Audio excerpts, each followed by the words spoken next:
Hey guys, so we finally got a nice bear trend day today. So this was a nice one because unlike most of our days lately, where we kind of have a breakout to the upside and then we break down. Finally, this one was just a pretty nice trend down. We back tested the 20 EMA. We had a really convincing bull trap midday, and then we just dropped. Really nice move there end of day. So if you look at the chart here, you can see we have a red bear channel right here that we've been trading in since back here on July 25th, almost a month now. And you can see that we broke through that support line actually. So now we can pretty much go ahead and get rid of that support line. We still have a resistance line, obviously, and we'll have to figure out exactly when we bounce next. Probably going to be right here potentially. We'll put that down there, and that will be our bigger broadened bear channel down. But right now we're in an extreme bear channel. So that support for tomorrow is down around 433.3 and resistance sits right here at 439.9. So we did get below 438.1 demand and close below that. The bears tomorrow will look to turn that into supply or into resistance if we come up and test that. Realistically, as I was kind of saying earlier this week, my biggest target is still the 100 EMA, which is going to be right around that 431.3 area. I do see potential still for us to come down to 426.5 and come into this area down here to take out these supplies at 428 and 429.1. But right now, my immediate target is that 100 EMA. For tomorrow, let's see, that would be to hit the 100 EMA. That would only be a negative 1.13% day, or about a $5 drop. And that would be our fourth red day in a row. I don't even know the last time we've had 4 red days in a row. I'd have to go back later tomorrow and look and see. But that's kind of our target.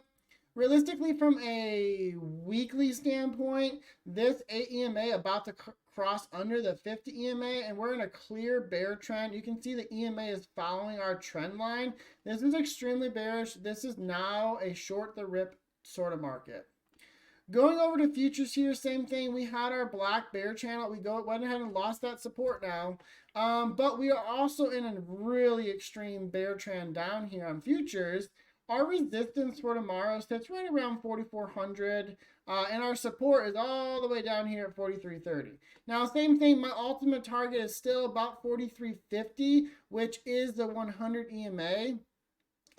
We did not quite get through 4374 demand though, so that is a potential. You can see we do have our bearish cross under the 50 EMA, so that's a big sign right here of continuation to the downside. And realistically, until we can close back over that 8 EMA and really the 20 EMA, you can see the 20 EMA is now following this trend line. This is very bearish. Same thing. Any move to the upside, I would look to start shorting it. Going over the Qs, same thing. We barely broke through our support line here, but we did break through it. Same thing. We're in a nice extreme bear trend right here. That support line's all the way down here at 352.7, and resistance sits right around 361.1. Same thing. My ultimate target, as I was saying, was just 355.1 to really 357.6 supply areas here. So break through this, and then we're going to target this 100 EMA. I do have some bigger targets down here in the 340s that I am going to look for, but for the most part, this is where we're targeting in the immediate future. For the Qs tomorrow, to visit its 100 EMA would be a much bigger day, a negative 2.2% day. The Qs only had a 1% drop today. About an $8 day. That's a pretty big drop on the Qs, but I will say the one thing about the Qs is they do have more to go. Their DMI did not hit oversold, so that could propel the market much lower tomorrow. The Qs has had 3 back-to-back negative 1% days. It's been a very long time since we've seen back-to-back 1% days down, let alone 3 1% days back-to-back. Going over to the VIX, big breakout here. So you can see since June 1st, really May, since May, we have not closed over 17.1. That has been our major resistance. However, today you can see we closed over that, and that midday reversal that I was talking about, where it was a very, very convincing bull trap, that all coincided with a test of that 17.1 area on the VIX. And it was convincing that we weren't going to be able to break over it. But we were able to finally break over it, which then brought us to our new low of days and that pretty good drop in the day. The most important thing I see here, and I've talked about this before with these huge wicks, is that these are all continuation candles to the upside. What this shows me is that people are bearish and have longer term plays like puts, but they are not taking them off. Like here, you can see we had some of that to the upside, but what did we get? We got these huge wicks and big old sell-offs.